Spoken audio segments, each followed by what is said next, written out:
trying to figure out what my sin was, or knowing what my sin was, and having it relieved.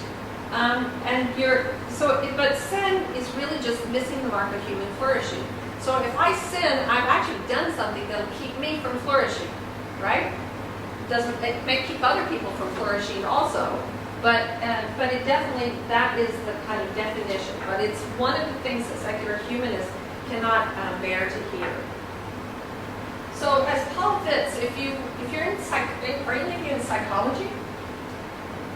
If you are related to psychology, Paul Fitts actually probably a decade ago or maybe more wrote a book challenging secular psychology, and he's probably the person who's done the most on it. He's Catholic. He actually left NYU. He retired. He's actually in his 80s, and he started a new university, kind of like Lumina started. It's like, here it is, and the university only gives psychology degrees. And he gives the degree and trains counselors that use Christian principles rather than secular principles. He was pretty excoriated at his own university.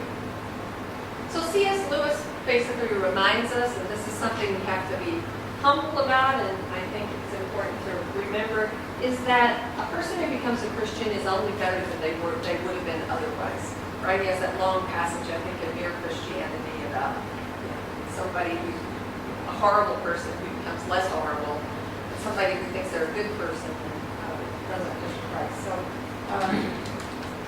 but the major goal of secular humanism, especially today, is radical individual freedom. Freedom, even not only freedom to do what you want, but freedom to be free of anybody who doesn't like what you want. Right? I met with students at Hong Kong University yesterday and did a sort of mini version of this. They were engineering and law students. And at the end, we had showed this video. Actually, Grace Lee Hoffman showed it. And it's a great video. I should try to call it up and get it for you.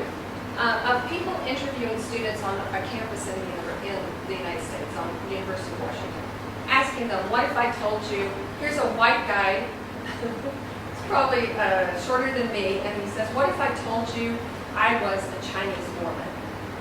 Right? And the students actually replied, well, I wouldn't doubt, I might wonder about it, but I wouldn't doubt it, I wouldn't challenge you about it, right? And then he goes all the way through, and finally he says, what if I told you I was 6'5", right? And that's the only point at which some of them kind of put the brakes on it. But he just keeps going and going and going. And you really need to see it because it's, I'll try to find it for you. Huh? Have you seen it? Okay, maybe you can put it on the board, the website or something, or so for everybody else to see it.